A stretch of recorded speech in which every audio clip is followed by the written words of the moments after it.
নমস্কার বন্ধুরা, আপনাদের সবাইকে আমাদের চ্যানেলে স্বাগতম।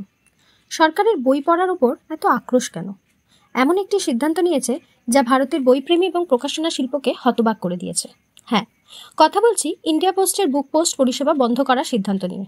গত 18 ডিসেম্বর থেকে এই পরিষেবা চিরতরে বন্ধ হয়ে গেছে। কিন্তু কেন? রেজিস্টার্ড বুক পোস্ট পরিষেবাটি ছিল বইপ্রেমীদের জন্য একটি আশীর্বাদ। মাত্র 80 টাকায় 5 কেজি বই পাঠানো যেত সারা দেশে। অন্য কোনো কোরিয়ার সার্ভিসের সঙ্গে এর তুলনাই করা যেত না। কিন্তু হঠাৎ করেই কোনো আলোচনা বা সতর্কতা ছাড়াই এই পরিষেবা বন্ধ করে দেওয়া হলো। প্রশ্ন হচ্ছে, কেন এই সিদ্ধান্ত? এই সিদ্ধান্তের ফলে বই প্রকাশনা শিল্প এবং পাঠক উভয়ই ক্ষতিগ্রস্ত হবে।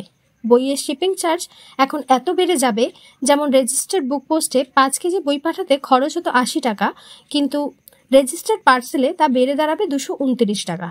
পাঠকরা কি এত বেশি খরচ করবেন এই বইয়ের জন্য? এখানেই শেষ নয়, সরকার এখন বিদেশি প্রকাশকদের পাঠানো নমুনা বইয়ের ওপর 5% আমদানি শুল্ক আরোপ করেছে।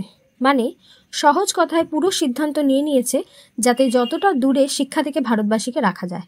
এইটা তার ছোট্ট নমুনা।